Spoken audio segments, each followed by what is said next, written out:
வணக்கம். இன்னைக்கான ஸ்டோரி கேட்கலாமா? ஒரு ஊரில் ஒரு ஓவியன் இருந்தான். அவன் ஒரு ஓவியத்தை அழகாக வரைஞ்சி டிஸ்பிளேல வச்சுட்டு இதில் ஏதாவது மிஸ்டேக்ஸ் இருந்தால் சொல்லுங்க அப்படின்னு சொல்லி வச்சுருந்தான். வரவு போகிறவங்க எல்லாருமே இதில் இங்கே மிஸ்டேக்ஸ் இருக்குது, இந்த கலர் நல்லா இல்லை, இந்த ட்ராயிங் நல்லா இல்லை அப்படின்ட்டு நிறைய இஷ்யூஸை சொல்லிக்கிட்டே இருந்தாங்க. அடுத்த நாள் திரும்ப அந்த ட்ராயிங் எடுத்து டிஸ்பிளேல வச்சுட்டு இதில் என்ன குறை இருக்குன்னு சொல்லுங்கள், அதை எப்படி சால்வ் பண்ணுறது அப்படின்றதையும் நீங்களே பண்ணுங்கன்னு பக்கத்தில் பெயிண்ட்டும் ப்ரஷ்ஷும் வச்சுட்டான். அண்ட் யாருமே எந்த குறையும் சொல்லவே இல்லை. பிகாஸ் குறை சொல்கிறது ரொம்ப ரொம்ப ரொம்ப ஈஸி.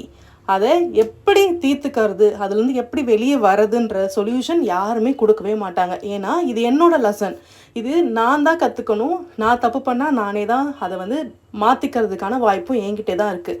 ஒருத்தவங்களோட லெசன் வேறு மாதிரி இருக்கும். அவங்கவுங்க கொஷின் பேப்பரை அவங்கவுங்க தான் எழுதணும்.